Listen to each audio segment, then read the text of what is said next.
Il n'y a eu ni trompette, ni lumière aveuglante, ni annonce cosmique. Cela s'est produit dans un moment tout à fait ordinaire, alors que tu faisais quelque chose de complètement banal, et tu as failli passer à côté. Mais ton âme, elle, ne l'a pas manqué. Ton âme a tout ressenti. Et si tu regardes cette vidéo en ce moment même, c'est qu'il y a une raison pour laquelle tes mains tremblent déjà légèrement. Au fond de toi, tu sais déjà ce que je m'apprête à confirmer. Avant tout, avant que je te dise ce que Dolores Cannon a découvert sur l'instant précis du passage, je te demande de t'arrêter. Juste t'arrêter. Pas pour méditer, pas pour faire quoi que ce soit de spirituel ou de cérémoniel. Simplement pour être honnête avec toi-même pendant 10 secondes entières. Respire et pose-toi cette unique question, la plus honnête qu'on t'ait peut-être jamais posée. Est-ce qu'au cours de la dernière année, quelque chose en moi a fondamentalement, irréversiblement changé? Quelque chose que je ne peux expliquer à personne? Quelque chose que je ne saurais même pas mettre en mots si j'essayais? Quelque chose qui n'a pas changé ce que je pense ou ce que je ressens, mais ce que je suis. Si quelque chose en toi vient de répondre oui, pas avec enthousiasme, pas avec excitation spirituelle, mais avec cette certitude calme, immobile, de quelqu'un qui reconnaît une vérité qu'il porte seul depuis longtemps, écris tout de suite dans les commentaires « Quelque chose a changé en moi ». 3 mots. Ta déclaration, ta reconnaissance, la première fois que tu le dis à voix haute, sous quelque forme que ce soit. Écris-le maintenant, avant qu'on avance une seconde. Parce que ce que je vais partager n'est pas une liste de signes à cocher comme un questionnaire spirituel. Ce n'est pas une idée rassurante pour te faire sentir spécial. C'est quelque chose que Dolores Cannon a documenté à travers des milliers de séances, sur des décennies de recherches rigoureuses sur la conscience. C'est quelque chose que ses clients ont décrit encore et encore avec les mêmes mots, les mêmes images, la même reconnaissance tremblante, et que tu as peut-être vécu sans jamais recevoir les mots pour le nommer. La 5e dimension n'est pas en train d'arriver. Pour certains d'entre vous qui regardent cette vidéo en ce moment, le passage a déjà eu lieu et personne ne vous l'a dit. Personne n'était là pour vous remettre un certificat ou une lettre de bienvenue. L'univers a simplement basculé et vous avez basculé avec lui. Et maintenant, vous essayez de vivre dans un monde qui semble appartenir à une version de vous qui n'existe plus tout à fait. Dolores Cannon ne s'est pas lancée pour documenter les mécanismes du passage dimensionnel. Elle s'est lancée pour écouter. C'était son plus grand don. Pas se produire, pas déclarer, pas monter sur scène pour annoncer des révélations. Elle s'asseyait en face de milliers d'êtres humains pendant 45 ans, tenait un magnétophone et écoutait avec une qualité d'attention si rare et si totale que l'univers semblait se servir d'elle comme d'un récepteur. Elle est née le 19 avril 1931 à Saint-Louis, Missouri. Elle a été épouse de marin, a élevé 4 enfants et a vécu des décennies dans les collines de l'Arkansas. Elle n'avait pas l'air d'une femme qui allait compiler les archives les plus extraordinaires de recherche sur la conscience de l'histoire moderne. Elle avait l'air de ta grand-mère. Elle riait facilement. Elle avait des yeux doux et une manière posée qui faisait que, en quelques minutes, les gens sentaient qu'ils pouvaient tout lui dire. Et ils l'ont fait. Des milliers venus des 4 coins du monde. Lors de séances de Quantum Healing Hypnosis Technique, sa méthode affinée sur des décennies, ils accédaient aux niveaux les plus profonds d'eux-mêmes et disaient des choses auxquelles leur esprit éveillé n'avait pas accès. Ils parlaient de vie antérieure, de dimensions parallèles, de la nature de l'âme, de la nouvelle terre et du basculement qui se produisait discrètement, invisiblement, sans annonce, en temps réel. Elle a tout consigné, 19 livres, des milliers d'heures de séances enregistrées, une vie entière de documentation minutieuse et dévouée de ce que l'âme humaine sait quand on écarte l'esprit analytique. Et ce qui est apparu peu à peu, puis tout d'un coup, c'est une image de quelque chose pour quoi le monde n'avait aucun cadre. Un passage, une transition, un changement dimensionnel si profond que ceux qui l'ont vécu étaient transformés à un niveau en dessous de la pensée, en dessous de l'émotion, en dessous de tout ce qu'ils pouvaient désigner ou nommer. Ils savaient, simplement comme on sait. Laissez-moi te dire ce qu'est réellement la 5e dimension, car le mot a été tellement galvaudé, dilué, enfoui sous des couches de divertissement spirituel, que la plupart des gens en ont une image complètement fausse. Ce n'est pas un lieu. On ne peut pas y voler en vaisseau spatial. On n'y arrive pas en suivant une série d'instructions précises ou en atteignant un jalon spirituel particulier. Ce n'est pas une récompense pour les justes ou les suffisamment évolués. C'est une fréquence. Plus précisément, c'est la fréquence de ton état naturel. L'état dans lequel tu étais avant de naître dans ce corps, avant l'oubli, avant d'apprendre la peur. C'est ce que tu es sous tout ce qu'on t'a appris à être. Et le passage vers cela n'est pas un voyage vers l'extérieur. C'est un voyage vers l'intérieur si profond que tu ressors de l'autre côté et découvres que dehors et dedans ne signifie plus ce qu'il signifiait avant. Dolores Cannon, à travers ses milliers de séances, est arrivée à une description qui glaçait ses étudiants chaque fois qu'elle la partageait. Elle disait « Vous passez constamment d'une dimension à l'autre sans même vous en rendre compte, car rien n'est stable. Tout change et bouge sans cesse. C'est ce que je veux dire quand je parle de changer sa réalité. Tout est malléable. Tout est malléable. C'est la vérité fondamentale de la 5e dimension. Pas qu'il s'agisse d'un endroit meilleur pour vivre, pas que la vie y soit plus facile, plus confortable ou plus spirituellement prestigieuse. C'est que la réalité, vue depuis la 5e dimension, est comprise pour ce qu'elle a toujours été. Pas un monde fixe, solide, mécanique qui t'arrive dessus, mais un champ réactif, fluide, vivant, qui reflète ce que tu lui apportes. C'est une réalité en conversation constante avec ta conscience. Une réalité qui n'a jamais été séparée de toi, pas une seule seconde. Et quand tu passes, quand le basculement arrive, la sole la plus déstabilisante n'est pas ce qui change. C'est à quel point ce changement semble permanent, à quel point il est impossible de revenir en arrière. Comment l'ancienne réalité ressemble soudain à un décor de théâtre dont tu aurais vu les coulisses. Tu vois sa structure, tu vois qu'elle n'a jamais été aussi solide qu'elle en avait l'air, et tu ne peux plus jamais l'ignorer. Jamais. Voici ce que Dolores Cannon a trouvé, documenté cas après cas, séance après séance, âme après âme, parlant du niveau le plus profond de leur expérience consciente, sur la nature exacte du passage. Cela ne se produit pas dans un moment spirituel spectaculaire, pas pendant la retraite de méditation que tu as préparée pendant des mois, ni au climax d'une cérémonie, ni au sommet de l'expérience la plus transcendante de ta vie. Ce n'est pas déclenché par le bon enseignant, le bon livre ou l'alignement parfait des corps célestes.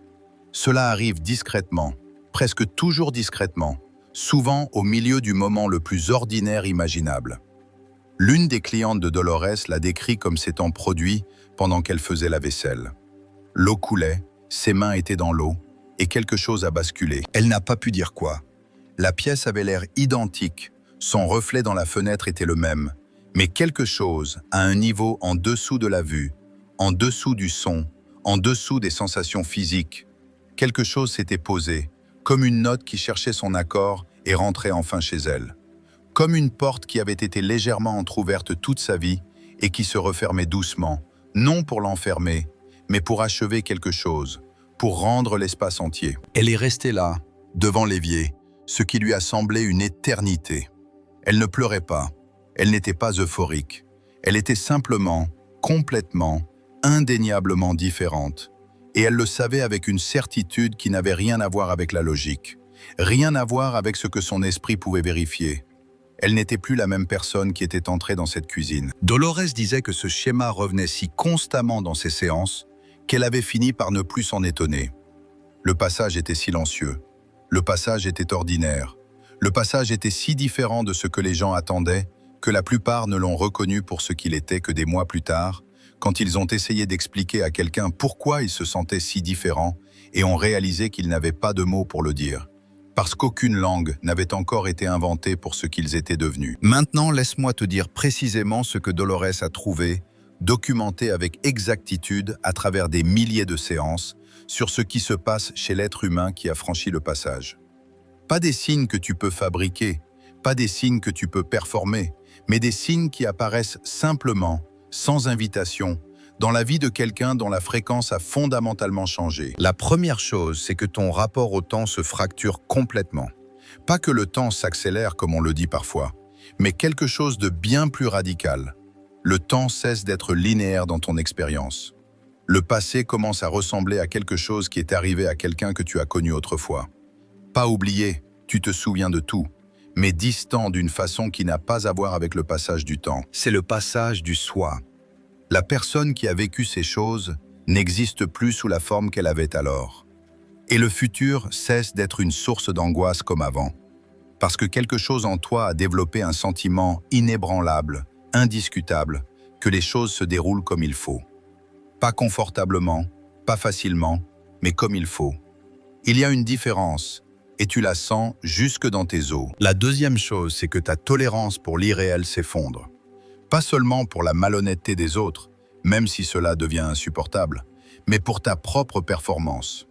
Pour les masques que tu portais si naturellement que tu avais oublié qu'ils étaient des masques. Pour les conversations purement superficielles. Pour les environnements qui t'obligent à te rapetisser, à jouer un rôle ou à faire semblant. Tu ne peux plus le faire. Pas tu ne veux plus, mais tu ne peux plus. Cela produit une sensation physique, un resserrement, une lourdeur, une impression viscérale de quelque chose qui cloche, qui n'existait pas avant. Comme si ton corps était devenu un instrument de précision, capable de détecter l'alignement, et que le désalignement se manifeste désormais, non plus comme un simple inconfort, mais comme une alarme. La troisième chose, c'est que les autres commencent à te percevoir différemment sans que tu aies rien changé dans ton comportement. Des inconnus s'ouvrent à toi dans la file d'attente au supermarché. Les animaux sont attirés par toi. Les enfants te regardent avec une immobilité inhabituelle. Des gens te confient des choses qu'ils n'ont jamais dites à personne en quelques minutes de conversation. Et tu ne recherches pas cela. Tu ne joues pas la carte de l'ouverture, de la chaleur ou de la disponibilité spirituelle. Quelque chose dans ton champ énergétique a changé. Quelque chose dans la fréquence que tu portes affecte l'espace autour de toi.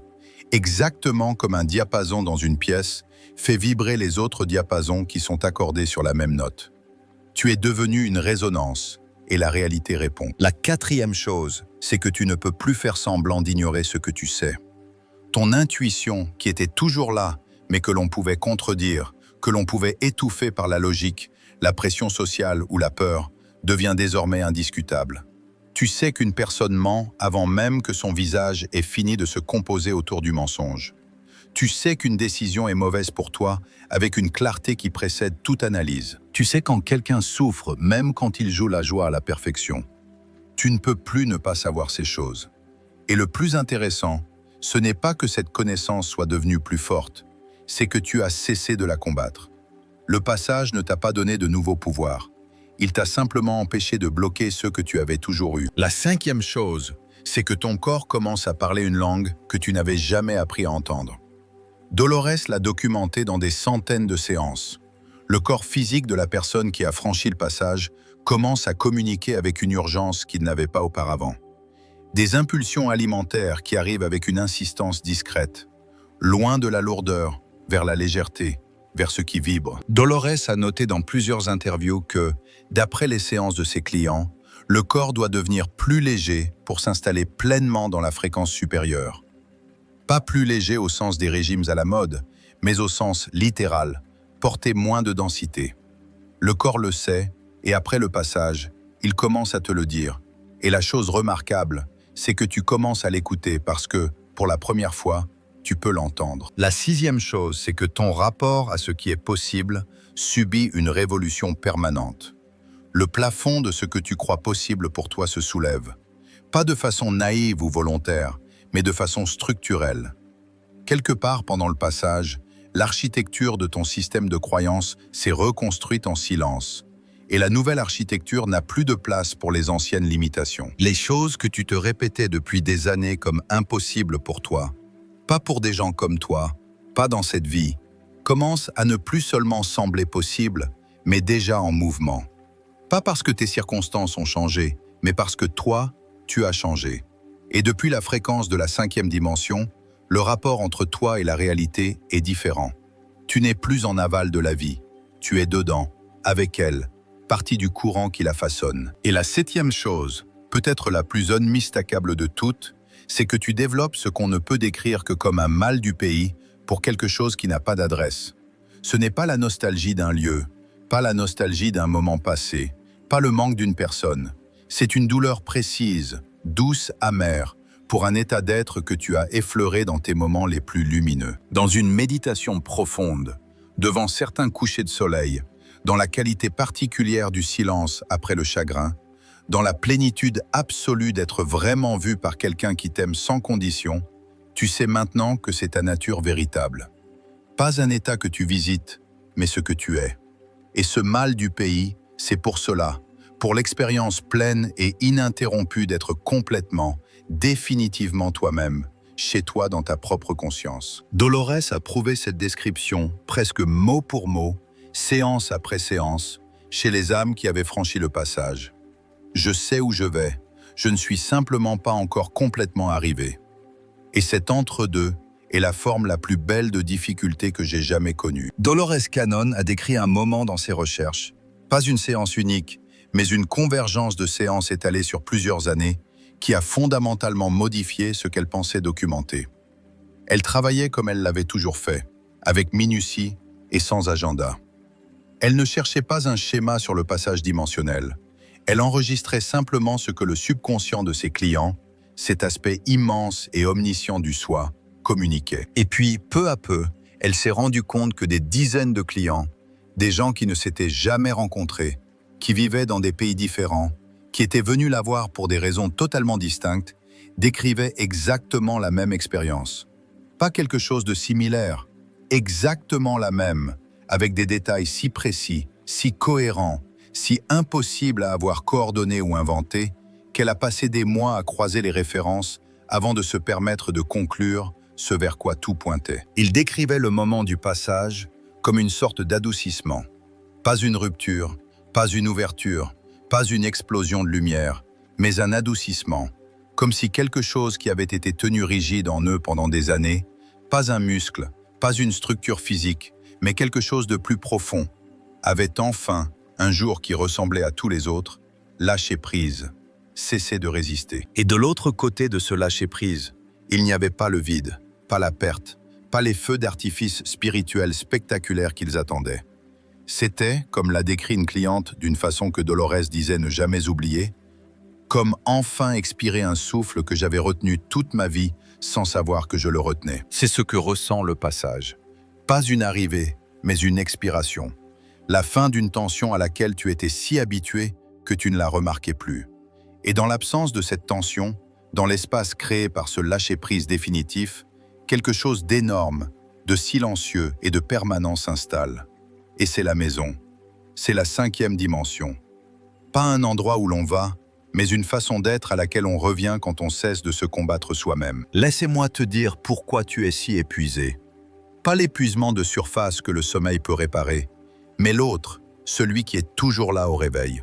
Celui qui s'accumule depuis des mois ou des années et qu'aucune quantité de repos, de vacances ou de ralentissement ne semble pouvoir toucher. Dolores Cannon l'a trouvé, l'a documenté avec précision et l'a nommé clairement dans ses recherches sur la transition entre états dimensionnels.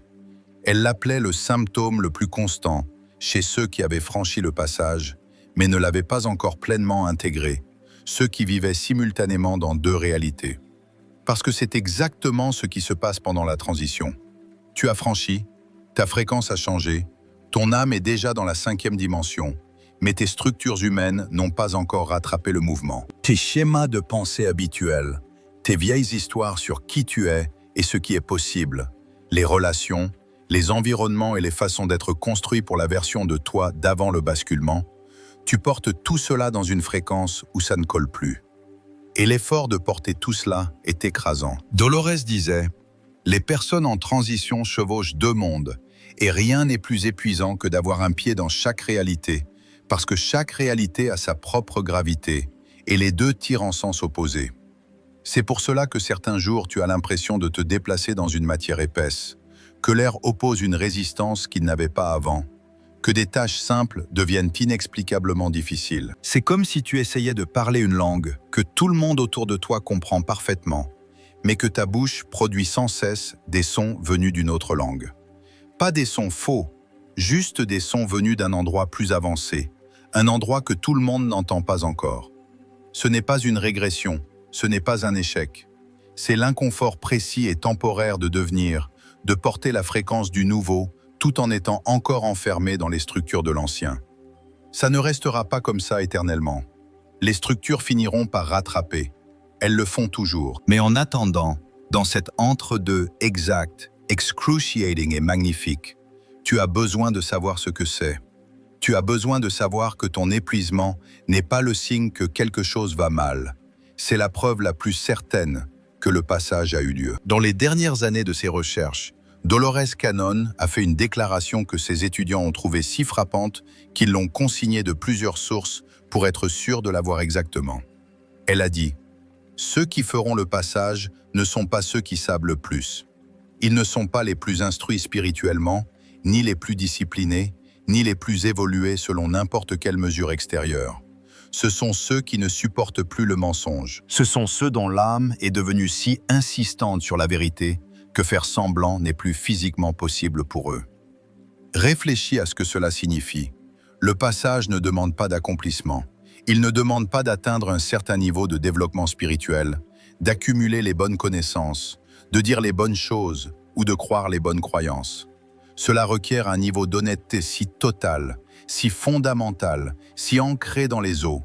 Honnêteté avec toi-même sur qui tu es vraiment, sur ce dont tu as besoin, sur ce pourquoi tu es venu ici, et sur ce que tu n'es plus prêt à être, que la fréquence même de cette honnêteté te soulève. Parce que la vérité est la fréquence de la 5e dimension. Pas la vérité morale, pas la vérité religieuse, mais la vérité simple, nue, impossible à contredire de ce qui est réel, de ce que ton âme sait réellement quand tu arrêtes de l'étouffer sous tout ce qu'on t'a dit que tu devais croire. Tu sais qui tu es. Tu l'as toujours su. Le passage n'est rien d'autre que le moment où tu ne peux plus faire semblant du contraire. Maintenant, mais l'intégration complète, l'installation pleine de ta fréquence dans la 5e dimension, la libération des dernières structures de l'ancienne réalité, cela reste un processus. Et c'est un processus dans lequel tu peux participer consciemment.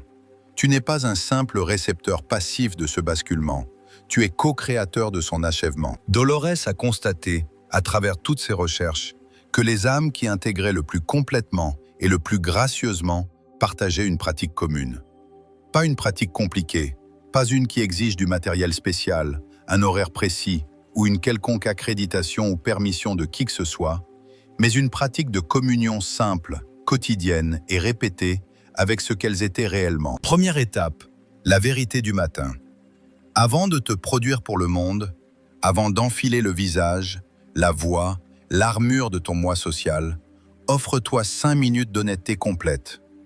Pas un journal joliment écrit, pas des affirmations, pas une organisation de tes pensées. Allonge-toi simplement et remarque ce qui est vraiment vrai en cet instant.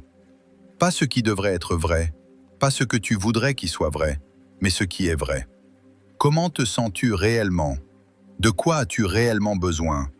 Que sais-tu réellement en ce moment que tu faisais semblant d'ignorer? Dolores a découvert que cette pratique seule, répétée chaque jour, était plus transformatrice que n'importe quelle technique spirituelle formelle qu'elle avait étudiée.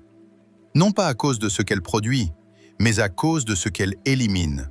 Le coût énergétique de porter des choses que tu sais fausses. Deuxième étape, le dialogue avec le corps. Une fois par jour, au milieu de l'après-midi, quand tu ressens le plus fortement cette lourdeur, arrête ce que tu fais. Assieds-toi, pose tes mains paumes vers le haut sur tes cuisses, ferme les yeux et demande à ton corps, pas à ton mental. De quoi as-tu besoin là, maintenant? Puis écoute dans un silence total pendant 2 minutes. La réponse ne viendra pas sous forme de pensée. Ce sera une sensation, un appel, une image, une certitude qui monte de quelque part en dessous du langage. Ton corps a traversé avec toi. C'est ton fidèle et patient compagnon dans cette transition, et il a des besoins que le passage a intensifiés. Quand tu honores ces besoins, même imparfaitement, même partiellement, tu accélères l'intégration. Troisième étape, l'étalonnage de la fréquence. C'est la pratique que les clients de Dolores rapportaient le plus constamment comme celle qui changeait tout. Chaque soir, pas comme un rituel, pas comme une performance spirituelle, mais comme un acte personnel sincère d'alignement, tu exprimes ta vérité à voix haute. Pas à quelqu'un d'autre, pas pour un public, mais à toi-même. Tu dis « Aujourd'hui j'ai été vrai ici. Aujourd'hui je n'ai pas été vrai là. Je me pardonne là où je me suis caché. Je m'honore là où j'ai été présent. Je suis en train de devenir quelque chose pour lequel je n'ai pas encore les mots, et je fais entièrement confiance à ce processus. Dis-le avec ta vraie voix, pas ta voix spirituelle, ta voix réelle, celle qui se brise parfois, celle qui n'est pas toujours sûre, celle qui fait de son mieux absolu. Dolores constatait que les clients qui pratiquaient l'expression à voix haute de leur vérité, même seuls, même imparfaitement, même à travers les larmes, achevaient leur intégration de façon mesurablement plus rapide que ceux qui gardaient le passage comme une expérience interne, privée. Parce que la 5e dimension n'est pas une fréquence solitaire, c'est la fréquence de l'unité. Et l'unité commence par être unifiée à l'intérieur de soi. Pas en la forçant à partir. La force ne fonctionne jamais avec les fréquences. Libère-la simplement en retirant ton attention d'elle, en décidant à cet instant que tu ne veux plus dépenser ton énergie à la maintenir, en disant simplement et complètement « Cela était vrai pour qui j'étais. Cela n'est plus vrai pour qui je deviens. Je le laisse partir. » Dolores, laissez-moi te dire quelque chose d'extraordinaire que les clients de Dolores décrivaient. Quelque chose qui apparaissait assez constamment dans les séances pour qu'elle l'inclue dans ses conférences avec beaucoup d'insistance. Les âmes qui avaient franchi ne décrivaient pas la 5e dimension comme une version améliorée du même monde.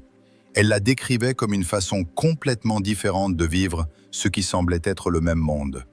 Les arbres avaient l'air identiques, le ciel avait l'air identique, les gens autour d'eux avaient l'air identiques.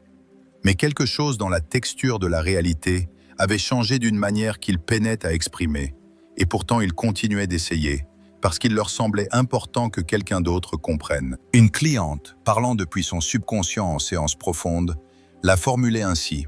C'est comme si soudain je voyais que tout est vivant. Pas vivant métaphoriquement, littéralement, spécifiquement, personnellement vivant et réactif. Comme si la réalité s'était tournée vers moi, comme si le monde avait attendu que je me présente pleinement pour pouvoir se présenter pleinement en retour. Et je marche dans les mêmes rues, je vois les mêmes gens, je touche les mêmes objets, et chaque chose communique quelque chose qu'elle communiquait déjà toujours, mais que je ne pouvais pas entendre avant le basculement. C'est la 5e dimension. Pas un monde différent, mais ce monde perçu à une profondeur qui le transforme entièrement. La réalité devient une conversation vivante, plutôt qu'une série d'événements qui t'arrivent. L'univers devient un partenaire plutôt qu'une circonstance. Et Dolores disait cela avec l'insistance de quelqu'un qui avait attendu des décennies pour le dire au bon public. Nous y sommes déjà, nous le verrons quand nous y croirons. La dimension ne vient pas à toi, tu grandis en elle. Et grandir en elle ressemble exactement à ce que tu vis en ce moment. La confusion, l'entre-deux, la beauté qui fait mal, la certitude qui vient de nulle part, et l'amour qui ne demande rien en retour. Je veux maintenant m'adresser directement à toi, pas à un public général, à toi précisément, celui ou celle qui est assis là, avec cette vidéo, et qui ressent quelque chose que tu n'as peut-être pas encore les mots pour nommer.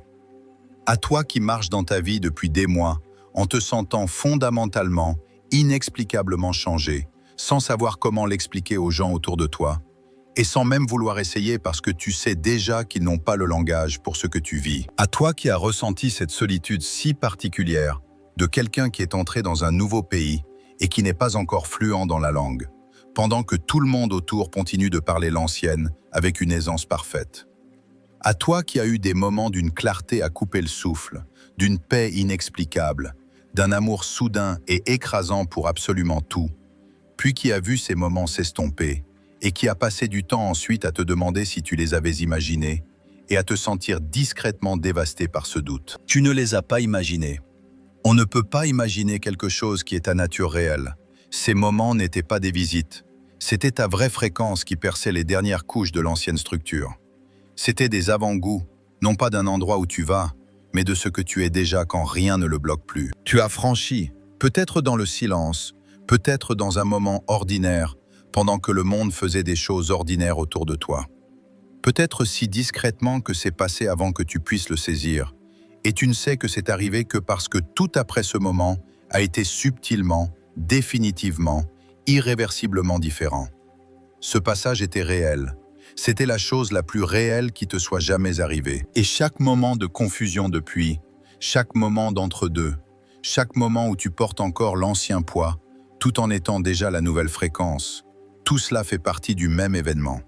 Tout cela est l'onde de choc de quelque chose d'énorme, de silencieux et d'irrévocable qui est arrivé à ton âme. Tu ne l'as pas manqué. Il n'est pas trop tard. Il ne peut pas être trop tard pour quelque chose qui est déjà accompli. Dolores Cannon parlait de quelque chose qu'elle appelait l'entre-deux. Et je veux te le décrire maintenant, parce que cela pourrait être la description la plus juste de l'endroit où tu te trouves en ce moment précis. Elle disait que le passage est instantané, un moment, un basculement de fréquence au niveau de l'âme, qui arrive comme un diapason qui vibre en un seul son net et change tout. Mais l'intégration de ce passage, le processus par lequel toute ton expérience humaine s'aligne avec ce que ton âme est déjà devenue, cela ne se fait pas en un instant. Cela prend du temps. Et pendant ce temps, tu vis dans l'entre-deux. L'entre-deux n'est pas un état inférieur. Ce n'est pas une salle d'attente.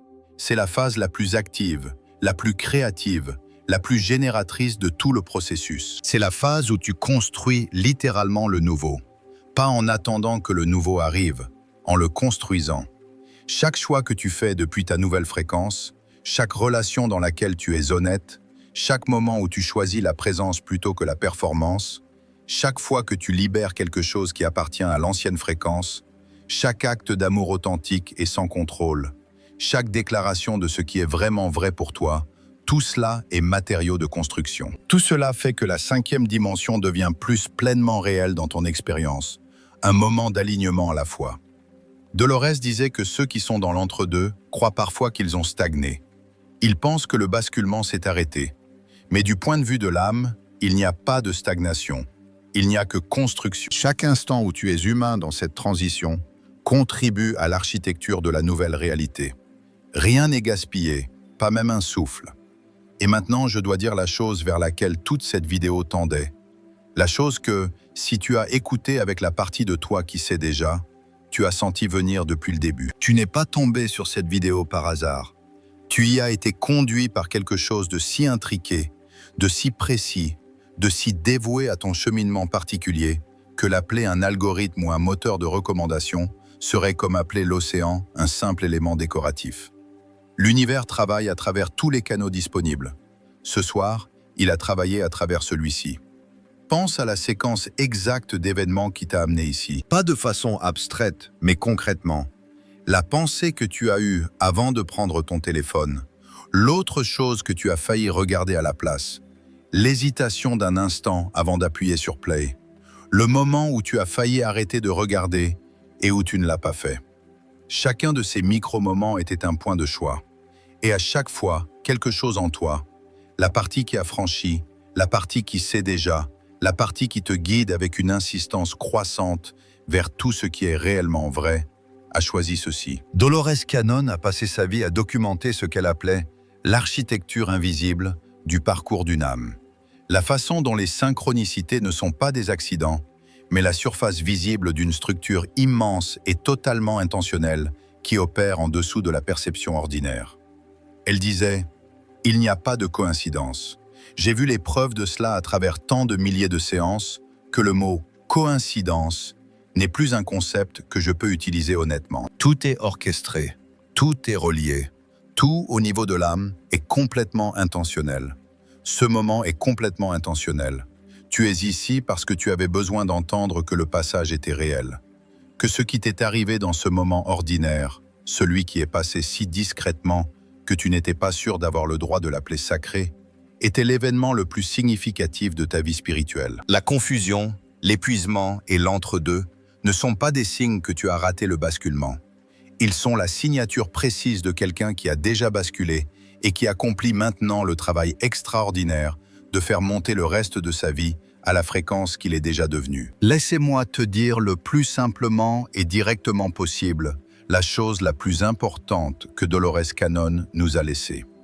La chose qu'elle a dite de tant de façons différentes, à travers tant de bouches différentes, dans tant de séances qu'elle ne pouvait plus les compter, jusqu'à être sûre qu'elle avait été reçue. Tu n'es pas ici pour devenir quelque chose. Tu es ici pour te souvenir de quelque chose. Et ce souvenir n'est pas une conquête, c'est un retour. C'est l'âme qui, après un long voyage à travers la densité de l'oubli, revient enfin à ce qu'elle a toujours été. La cinquième dimension n'est pas la récompense au bout du chemin spirituel. C'est le commencement de vivre depuis la vérité. C'est le commencement d'une vie construite sur ce qui est réellement vrai, plutôt que sur les structures élaborées de peur et de séparation que l'ancienne fréquence exigeait. C'est le commencement de savoir que ta présence dans ce monde, ta présence spécifique, irremplaçable, magnifique, est déjà exactement, complètement suffisante. Tu as déjà franchi. Peut-être le sais-tu depuis un moment et avais-tu simplement besoin que quelqu'un le dise clairement. Peut-être l'entends-tu pour la première fois en ce moment même et quelque chose en toi pleure. Pas de tristesse, mais du soulagement profond et ancien d'être confirmé dans quelque chose que tu avais presque cessé de t'autoriser à croire. Écris dans les commentaires « J'ai déjà franchi ». Dis-le, laisse-le devenir réel. Laisse ton esprit conscient reconnaître enfin pleinement ce que ton âme sait déjà être vrai. Cette déclaration n'est pas pour l'algorithme, elle est pour toi-même, pour la rendre réelle dans la dimension du langage, dans la dimension de la voix, dans la dimension de cette vie humaine précise que tu as choisi de vivre. Et emporte cela avec toi quand tu partiras. Quoi qu'il arrive ensuite, quoi que l'intégration apporte, la beauté et la difficulté, la désorientation et les moments occasionnels à couper le souffle, de joie complète et sans garde. Tout cela est la cinquième dimension qui se vit. Pas parfaitement, mais humainement, avec toute la tendresse, le courage et l'imperfection que requiert le fait d'être humain dans cette transition. Tu as franchi et tu ne pourras jamais revenir en arrière. Et c'est le plus grand cadeau que l'univers t'ait jamais offert. Va doucement, belle âme.